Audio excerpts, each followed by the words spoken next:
Hi friends, welcome to my channel. ಎಲ್ಲರೂ ಹೇಗಿದ್ದೀರಾ? ಇವತ್ತಿನ ರೆಸಿಪಿ ಬಂದ್ಬಿಟ್ಟು ಪಾಲಕ್ ರೈಸ್. ಇದನ್ನು ನಾವು ಬರೀ 10 ನಿಮಿಷದಲ್ಲಿ ಮಾಡಬಹುದು.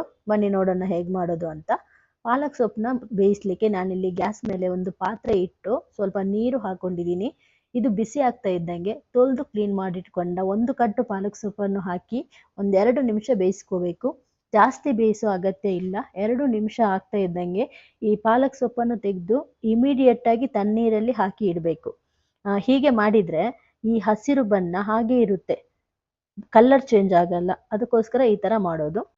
ನಂತರ ಒಂದು ಮಿಕ್ಸಿ ಜಾರಿಗೆ 3 ಕಾಯಿ ಮೆಣಸು, 1 ಇಂಚು ಶುಂಠಿ, 2 ಏಲಕ್ಕಿ, 1 ಇಂಚು ಚಕ್ಕೆ, 4 ಲವಂಗ, 7ರಿಂದ 8 ಬೆಳ್ಳುಳ್ಳಿ ಹಾಗೂ ಬೇಯಿಸ್ಕೊಂಡ ಪಾಲಕ್ ಸೊಪ್ಪು ಹಾಕೊಂಡು ನುಣ್ಣಗೆ ರುಬ್ಕೋಬೇಕು.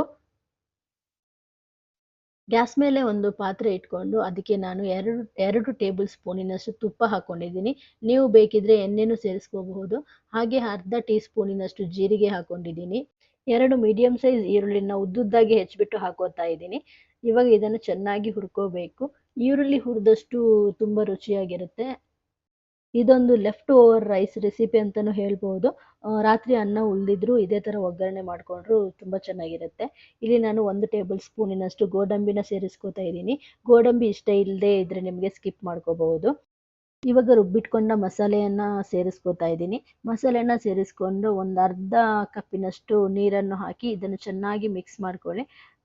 ಮಸಾಲೆ ಒಂದು 5 ನಿಮಿಷ ಚೆನ್ನಾಗಿ ಬೇಯಿಸ್ಕೋಬೇಕು. ಯಾಕಂದರೆ ಇದರಲ್ಲಿ ಹಸಿ ವಾಸನೆ ಇದ್ದರೆ ಎಲ್ಲ ಹೋಗ್ಬಿಡುತ್ತೆ. ಇವಾಗ ರುಚಿಗೆ ತಕ್ಕಷ್ಟು ಉಪ್ಪು ಹಾಕೋತಾ ಇದ್ದೀನಿ. ನಾವು ಅನ್ನ ಬೇಯಿಸುವಾಗ ಆಲ್ರೆಡಿ ಉಪ್ಪು ಹಾಕಿದ್ದೀವಿ, ಹಾಗಾಗಿ ಇಲ್ಲಿ ನೋಡಿಕೊಂಡು ಸ್ವಲ್ಪ ಉಪ್ಪು ಹಾಕೊಳ್ಳಿ. ಈ ಥರ ಇದು ಎಣ್ಣೆ ಬಿಡೋ ಥರ ನಾವು ಫ್ರೈ ಮಾಡ್ಕೋಬೇಕು.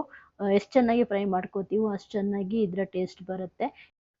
ನಾನಿಲ್ಲಿ ಬೇಯಿಸ್ಕೊಂಡಿಟ್ಟಿದ್ದ ಅನ್ನವನ್ನು ಹಾಕ್ಕೋತಾ ಇದ್ದೀನಿ. ನಿಮಗೆ ಎಷ್ಟು ಬೇಕು ಅಷ್ಟು ಅನ್ನನ ಹಾಕಿಬಿಟ್ಟು ಮಿಕ್ಸ್ ಮಾಡ್ಕೊಳ್ಳಿ. ಯಾಕೆಂದರೆ ಇಲ್ಲಿ ಎಷ್ಟು ಮಸಾಲೆ ಇದೆ ಅಷ್ಟೇ ಮಸಾಲೆಗೆ ನೀವು ಅನ್ನನ ಮಿಕ್ಸ್ ಮಾಡ್ಕೋಬೇಕಾಗತ್ತೆ. ನೋಡ್ತಾ ಇದ್ದೀರಲ್ಲ ಫ್ರೆಂಡ್ಸ್, ಎಷ್ಟು ಕಲರ್ಫುಲ್ ಆಗಿ ಬಂದಿದೆ ಅಂತ. ರುಚಿನೂ ಅಷ್ಟೇ ಸೂಪರ್ ಆಗಿರುತ್ತೆ. ಒಂದ್ಸಲ ಟ್ರೈ ಮಾಡಿ, ಹೇಗೆ ಬಂತು ಅಂತ ನಂಗೆ ಕಮೆಂಟ್ ಬಾಕ್ಸಲ್ಲಿ ತಿಳಿಸಿ.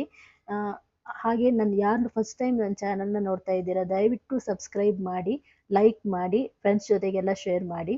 ಈ ರೆಸಿಪಿ ನಿಮಗೆ ಇಷ್ಟ ಆದರೆ ದಯವಿಟ್ಟು ಲೈಕ್ ಕೊಡಿ, ಕಮೆಂಟ್ಸ್ ಮಾಡಿ. Thank you.